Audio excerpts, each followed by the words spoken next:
Welcome to Women's Sports Weekly, where women's sports happens every day, but we talk about it once a week. I'm Carolyn. And I'm Danielle. Women's Sports Weekly is a podcast where we discuss the latest news, explore interesting stories, and share our love for women's sports. Follow us on Instagram, YouTube, and TikTok at Women's Sports Weekly Pod.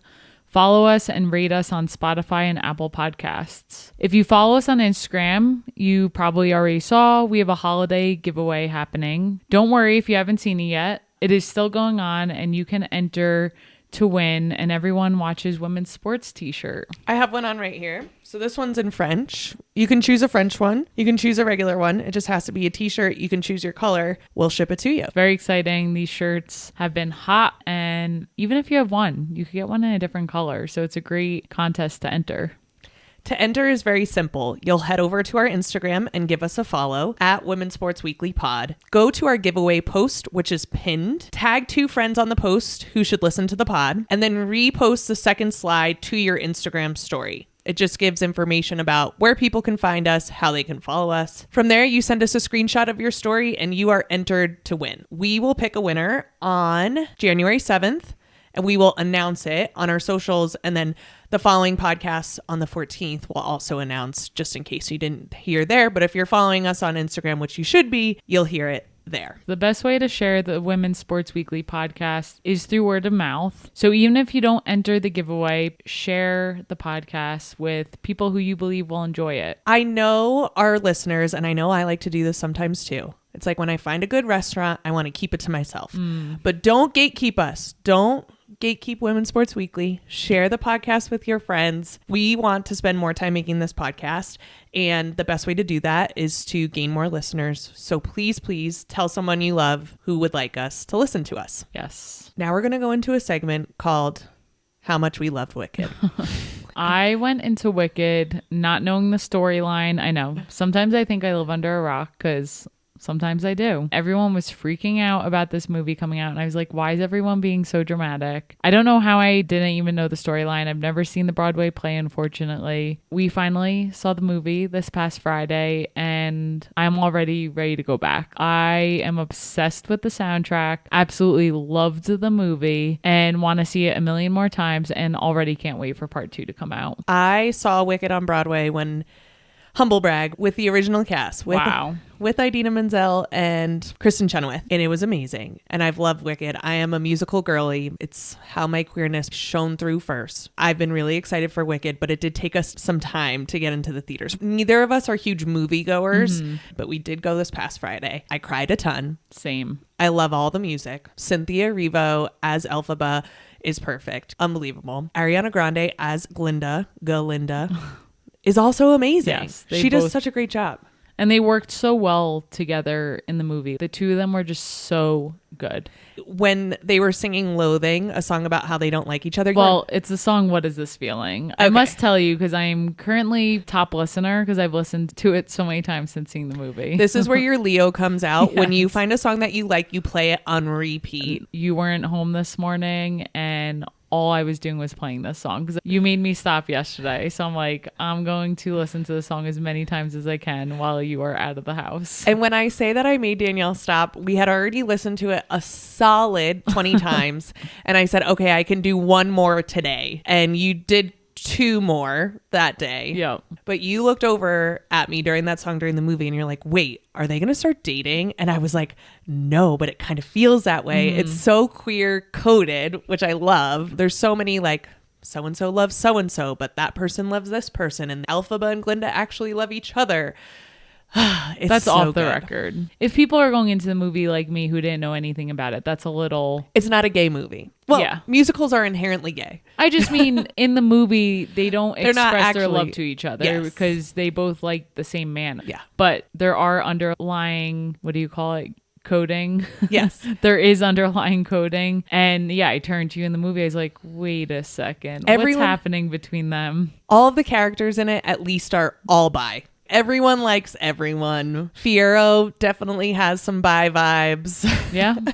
I love it all. But yeah, such a good movie. If you haven't seen it, we're not sponsored by Wicked, but I would be happy to be sponsored by Wicked. Imagine. That'd be so cool. The thing that I love about musicals so much is that it can tell a really, really powerful story, and you get tricked into a really powerful story by the music and by the entertainment. And I think Wicked does a really good job of that. Yes. So this is our PSA that if you haven't seen it, go see it. I couldn't tell you when I'll stop listening to the soundtrack because currently that's all I'm listening to. And if you have seen it, DM us and tell us your favorite song.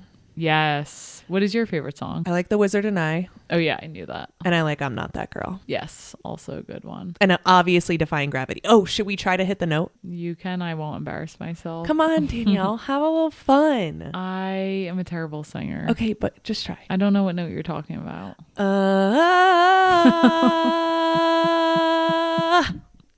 The only song I'll sing on here is Loathing. Okay, go. Now I forget the words because I'm embarrassed. Oh my gosh. You're just not going to give the listeners anything. You got to give me some of the lyrics. What is this feeling so sudden and new? But what comes after Loathing? You see, I'm forgetting the words. Loathing. Unadulterated loathing. I can't. I'm too embarrassed. Oh my gosh. This is what the people want. They want us to sing Wicked in their ears. People driving to work right now are wishing they were listening to the Wicked soundtrack, but they were like, I got to go over and listen to Women's Sports Weekly. And we are giving them what they actually want, which is the Wicked soundtrack. I can't do it. You just can't? I can't. This has been my problem my whole life. I get too embarrassed and it prevents me from doing things that I wish I had more confidence to do. I'm not a singer for a reason. It was made very clear early in the day when we were forced to try out for the Woodside Wonders at my elementary school. Forced. And then I didn't make it. And I knew that was going to happen. So now I'm scarred. Hold on. When you were younger, you were forced to try out for the choir? Yeah, it was called the Woodside Wonders. And anyone deemed with a good voice made it. And I was not one of those people. Is that how you found the handbells? Handbells was in middle school. So yes, I always wanted to be musical. I just never was. So handbells was my calling. Did you wear white gloves? Of course. Wow. And you just play one note in handbells? Two. Oh. You get a bell in each hand. That and the recorder. Okay. Those are the two musical bones in my body. We were talking about the recorder the other day, and where I grew up, it was called the flutophone. Yeah, that's so interesting. I never heard of that before. I played the clarinet until 6th grade, maybe. I would have loved to do the musical in high school, although I don't really have a singing voice. You're better off than me. But I couldn't do it because of sports, but I could do the drama. So I did Romeo and Juliet. Yes. And I didn't know this. I was Paris, who was a man. Which, I mean, that tracks. Tracks. And I died in a sword fight, and my dad fell asleep when he came and watched. That also tracks. It was a long one. Well, outside of Wicked and our non-musical talents, what else has been going on?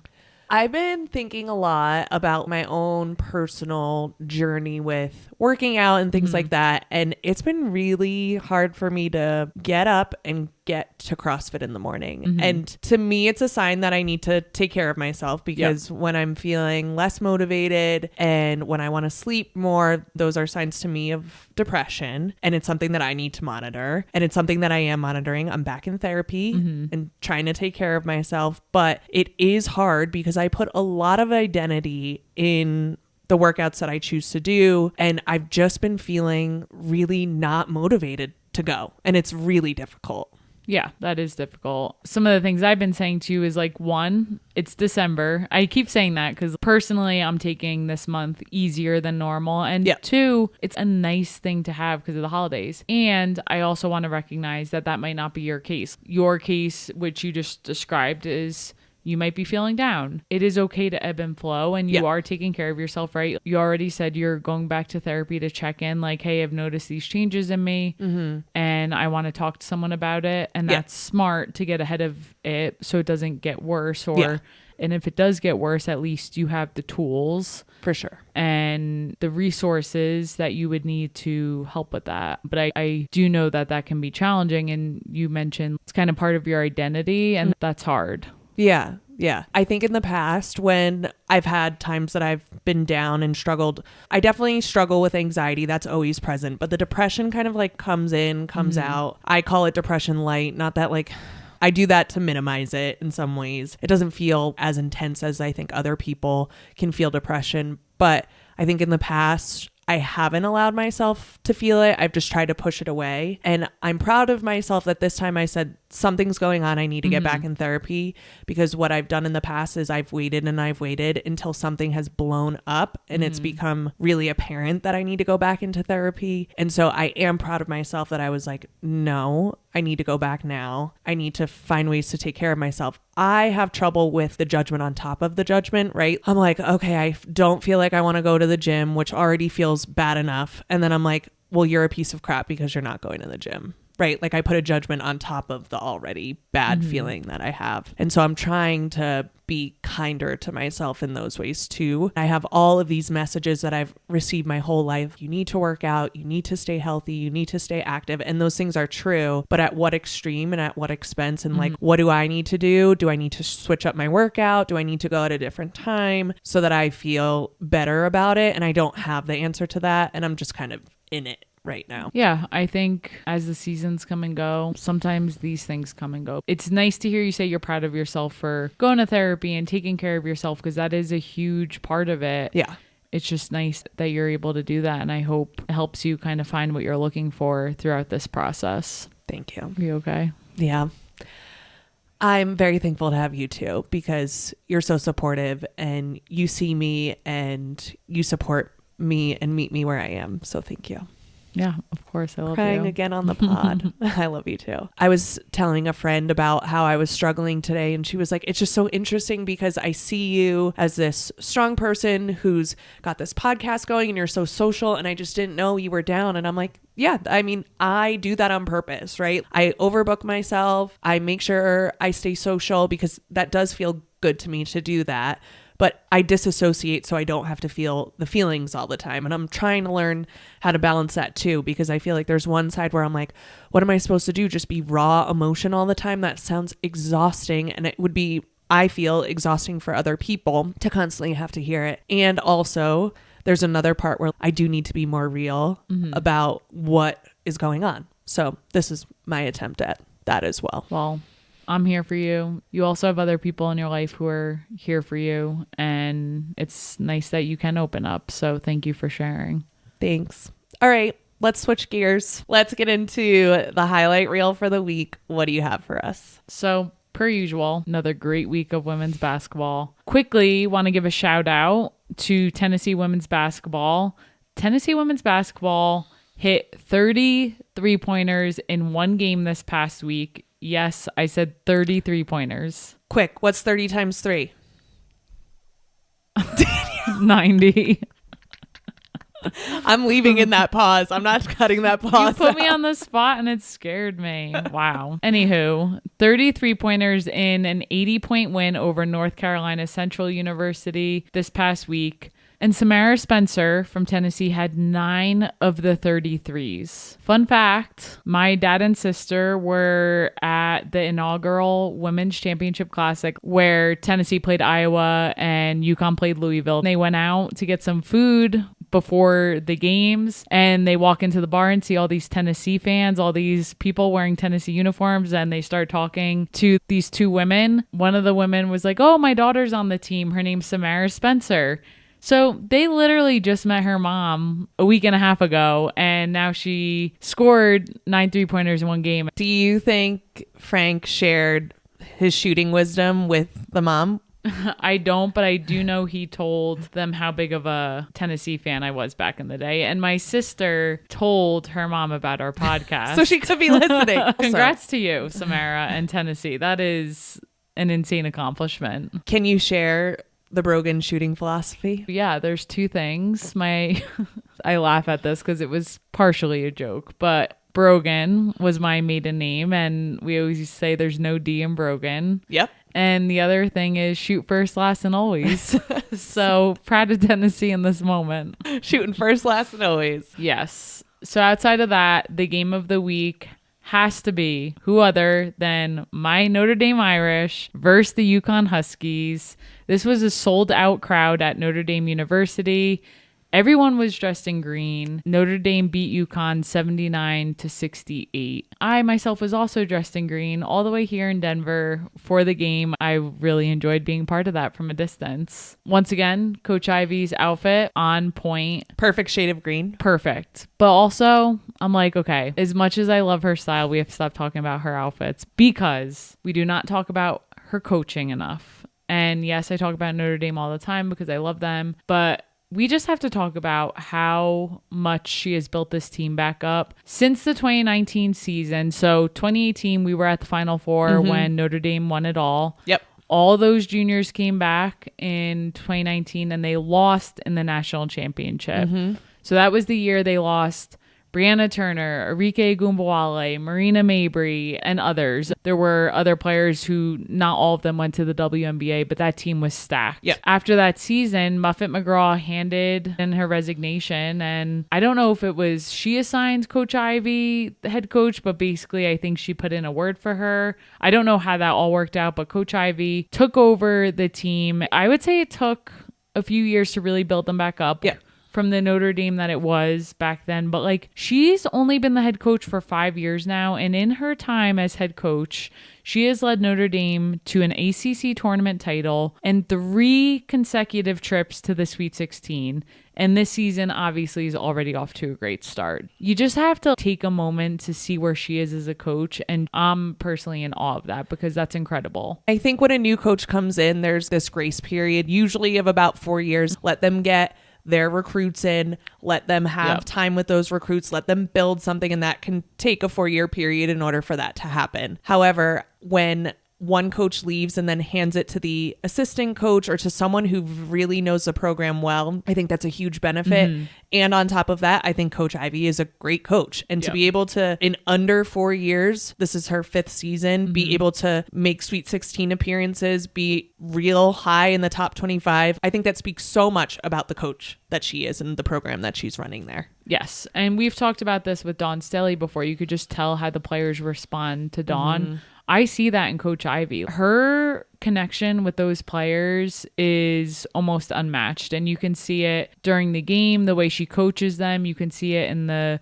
post-game locker room videos. Yes. I know I'd want to play for her, but really, really cool to see this team play so well. Already, they have 3 huge wins this season over top-ranked teams, USC, Texas, and now UConn. The other thing to note is the Notre Dame versus UConn rivalry runs deep. This has been a rivalry for many, many years. Gino and Coach Muffet McGraw knew each other. When they both started out coaching, they had some crossover at different schools. Notre Dame accounts for 16 of Gino Auriemma's 163 career losses. Yep.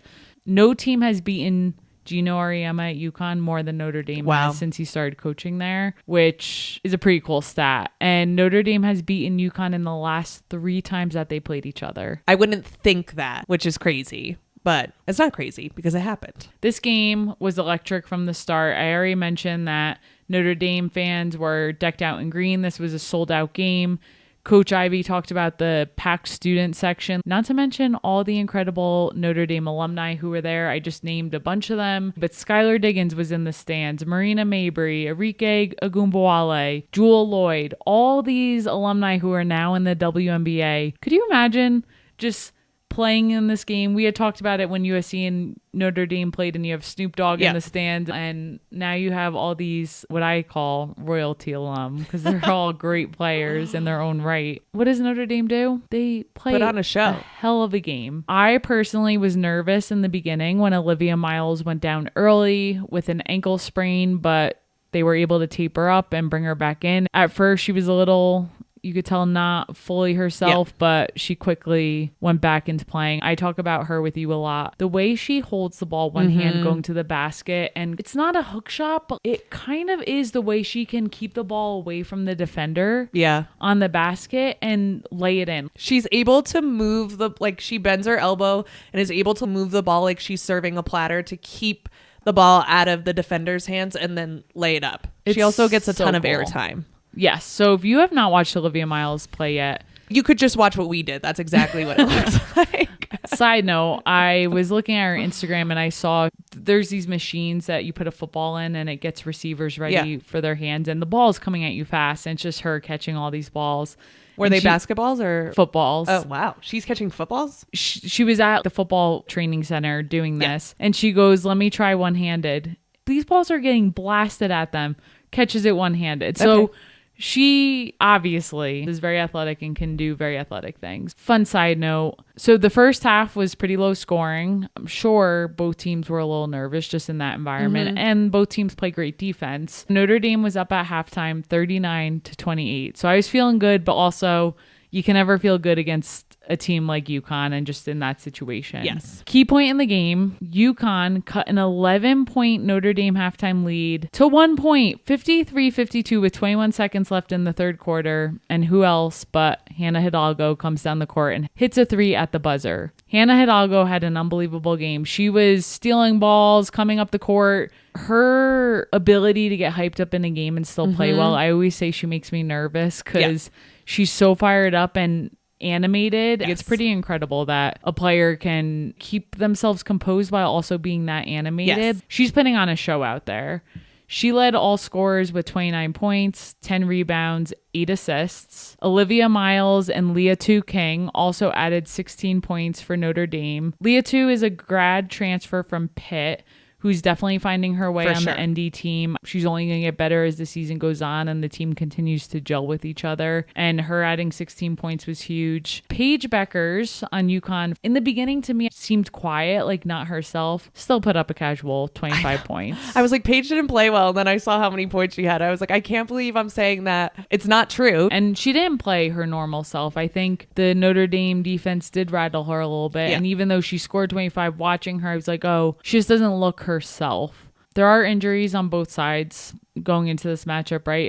It was hard seeing AZ Fudd from UConn on the bench with another knee injury. So I hope to see her back soon because obviously I was rooting for Notre Dame, but I hate to see players injured, and AZ Fudd has really gone through it over the past couple years. So definitely hurt UConn not to have her on the floor. But huge win for Notre Dame. I was super excited. Also super bummed that night to find out some news about Hannah Hidalgo, who I deem as an incredible player. I think most people who watch her can see that she is the talent to take over college basketball. We've already talked about how solid this sophomore class is with Juju Watkins, Madison Booker, Hannah Hidalgo. There's so many talented sophomores, and she's right up there with the best of the best. She continues to put up huge numbers in big games. I'm a huge fan. That day, I'm posting on my personal story on our Instagram a picture of Hannah pre-game, and unfortunately, we heard some not so great news about her from friends. So I'm thankful for friends who can keep us accountable, and they just nicely asked, like, hey, did you hear about what Hannah Hidalgo posted her story this summer? I was like, no, what are you talking about? We can dive into that a little bit because I think we've called people out on the pod before, and just because I really like someone doesn't mean I'm not going to call them out and talk about what happened. Let's just have a conversation about it. I honestly don't know how we missed it because we are locked in. I mean, we are on the socials for women's sports, and this happened in July. I think the algorithm was purposely trying to keep it from us because they know how much you like Notre Dame. And not for nothing, but after we were told on Thursday night while we were watching this game, the next day I was looking because I was like, I have to find like, how did I miss this? To your point, people were posting new things about this. So I think it was kept under wraps pretty well. So let's talk about what it is. This past July, Hannah Hidalgo reposted a video of Candace Owens calling gay marriage a sin and took the video down afterwards. But first of all, Candace Owens is the absolute worst. Why are you ever even just listening to that person? Regardless, people have their beliefs. Obviously, as a fan, that is incredibly disheartening, especially because we know that Hannah Hidalgo has played with other queer people. Is currently playing with. Well, what I was going to say, and you have someone like Arike Gumbawale in the stands, big fan of you, an alum, comes back, gives her time to the program, and you're going to play in the WNBA one day. There's a lot of queer people in the WNBA. Yeah. Again, you mentioned that is your belief and your religion, okay, but to spread hate on socials, you're not going to get very far in the WNBA if you're going to do something like that. And I was just thinking, like, who are you befriending. Because my thought is your friends are probably a lot of queer people. My thought is your friend is probably not Candace Owens. Who do you want to surround yourself with? Yeah. And look around at the people you love. I bet there's more queer people than anything else. My hope is that she is young. She went to a Catholic high school. She's now at a Catholic college. Unfortunately, the other person who came out of Notre Dame is Corbin Albert. So obviously there's some kind of culture within Notre Dame that does allow for this type of behavior and rhetoric to happen. And I'm sure there's also a culture at Notre Dame that does not allow it. But again, who are you surrounding yourself with? I hope she can learn. I hope she can see that when you repost things like that, how it can impact people who really need protection rather than more people coming after them. That's my other thing. I'm like, what are you doing? Who are you helping? You're not helping anyone by reposting that. Yeah. And what I said to you earlier this week is I'm not going to write her off, just like we've talked about before. How do we call people in? She's young. If that is your belief, okay, don't get married to another woman. Yep. Like, that is fine. No one's asking you to, but we just all ask for freedom to have the same rights as you, and don't spread hate. Hannah has not addressed this. So I wonder if she will now, with her getting more popular and people now talking about it more. I'm curious to see if it will be addressed at all, just like other athletes have addressed it. I hope she does. Yeah. I would love to see her address it. Either double down so I know what type of person you are, whether I can continue to support you or not, because it has been fun supporting you, but I'm not going to support a type of player like that. Or come out and say that you've learned and you don't want to say things like that could hurt other people, and let that be that. But come out and say something. It was hard for me to hear because I am a huge fan of Hannah Hidalgo. I've talked about her a million times on this podcast. I think she's an incredible player, but I can't continue to support someone who can't create an environment that is supportive to a lot of people you play with and play against and are around. She did take the video down. I think that's why it was under wraps so much. It sounds like it was up for not very long. Someone reached out to her. And it's going to affect your money. Do you know that? It's going to affect your money. And if, the calls from people you love aren't going to work, know that it's going to affect your bottom line. And if that's all you care about, then you shouldn't do it anyway. We could talk about this all day. I just hope her teammates are calling her in. Maybe the alumni are calling her in to show how her social media can really have a negative impact on the people that she probably cares about. It's unfortunate that now when we watch Notre Dame, we have to have a little bit more of, oh, that's good, but don't really know if she's a kind and supportive person. And that kind of sucks. But I'd rather know that than not know that. And so shout out to our friends who keep us accountable. Yeah, and definitely. Our listeners are going to keep us accountable too. And we need to have that. And we're still going to support Notre Dame. And Notre Dame comes with some baggage. It's a Catholic school that has some. It comes with the territory. Yeah. Catholic values that we're going to have to continue to confront. For sure. So with that, we had talked about big games coming up this week in NCAA women's volleyball. A lot of the games have delivered. We are going to talk a little bit about the round of 16. Number 6 ranked Creighton beat number 13 Texas last Friday 3-1. Going into this match, Creighton was on a program record 24-match win streak. However, Texas has won the last 2 NCAA championships. So even though Creighton was ranked higher than Texas, everyone knew that this was going to be a really good matchup in the Sweet 16. The Longhorns just squeaked out a win in the opening set. It was a very close first set, but then it was all Creighton. They led from start to finish in the second set to tie the sets up 1-1. And then in the third set, it was a little bit back and forth. Texas had the lead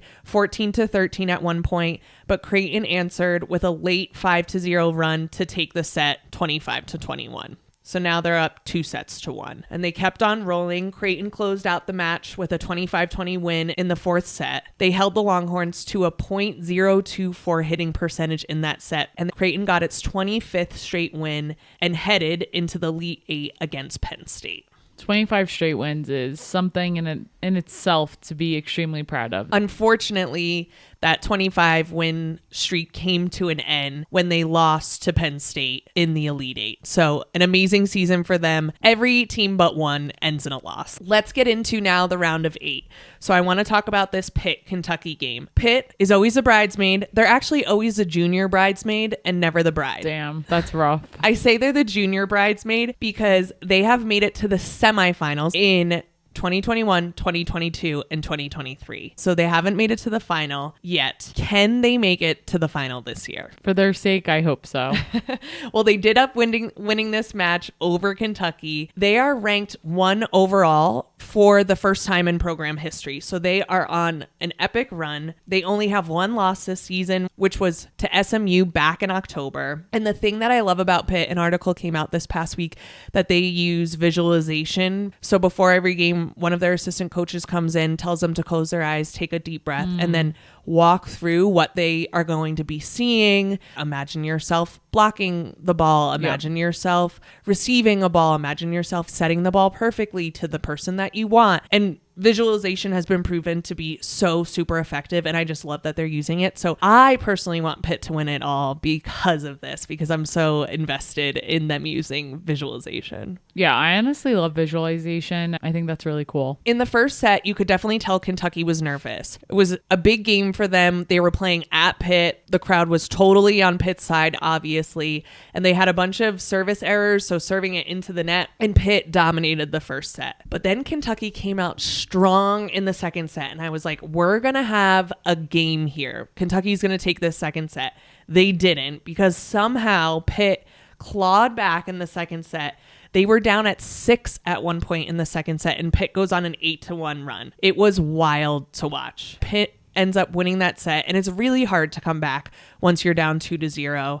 Pitt dominates the third set and wins 3-0. Olivia Babcock, who is on Pitt, you'll know her because she is the one slamming the ball down someone else's throat, but you'll also know her because her ears are covered in earrings, totally covered from cartilage all the way down to her lobe. She had 13 kills. And then I was super impressed by Kentucky's Brooklyn DeLay, who finished the match with a match high 22 kills. However, wasn't enough for Kentucky. They lose to Pitt, and Pitt heads on to the Final Four. I've really been enjoying watching volleyball. It's not a sport that I played, but I always loved watching our volleyball team in high school. Basketball players do this too. The way that these women chest bump each other after something great happens is something that I want to watch all day. I want a highlight reel of women chest bumping each other. That's what I want in my life. You know that when I watch men's sports and they get really, really hyped up and they get in each other's faces, what do I say? No. What do I say? You always say make out. Make out. And weird. I'm not necessarily saying that because I don't want to be too pervy on this podcast. Yeah, I'm eye rolling if you're not watching and if you can't see me. But the way I feel when 2 women chest bump and get so pumped, it like sparks something in me that is feral. And I'm just like, This is the most amazing thing I've ever seen.